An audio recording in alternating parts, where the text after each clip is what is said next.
film using field stains.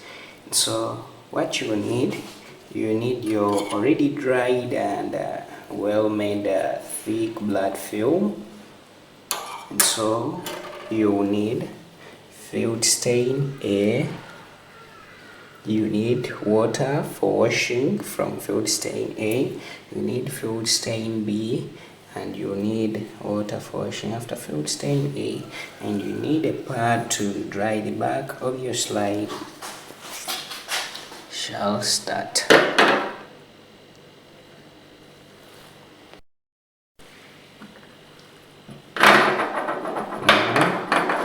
While staining with field stains, we shall stain in field stain A for 4 seconds, wash off in distilled water, stain here B, field stain B for 4 seconds, and then wash off in distilled water, depending.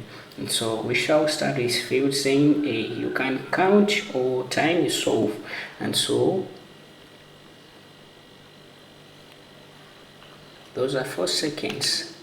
Wash off.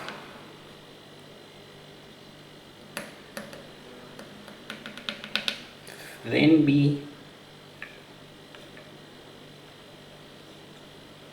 4 seconds. We wash off. So our smear is done being stained, and so we shall dry the back using and leave it to dry, then we examine. Thank you for following, and that's how we dry that's how we stain our thick blood smears using field stains. Field stain A for 4 seconds, wash in distilled water, field stain B 4 seconds, and then wash in distilled water. So seconds can depend, you can use 4 or 5 so long as your smear is well made.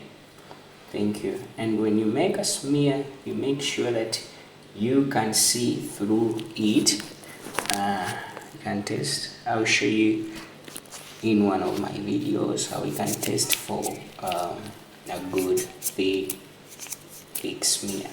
Thank you for following. Continue subscribing and continue liking. Comment if there is any question or supplements regarding staining with field stains. Thank you and have a good day.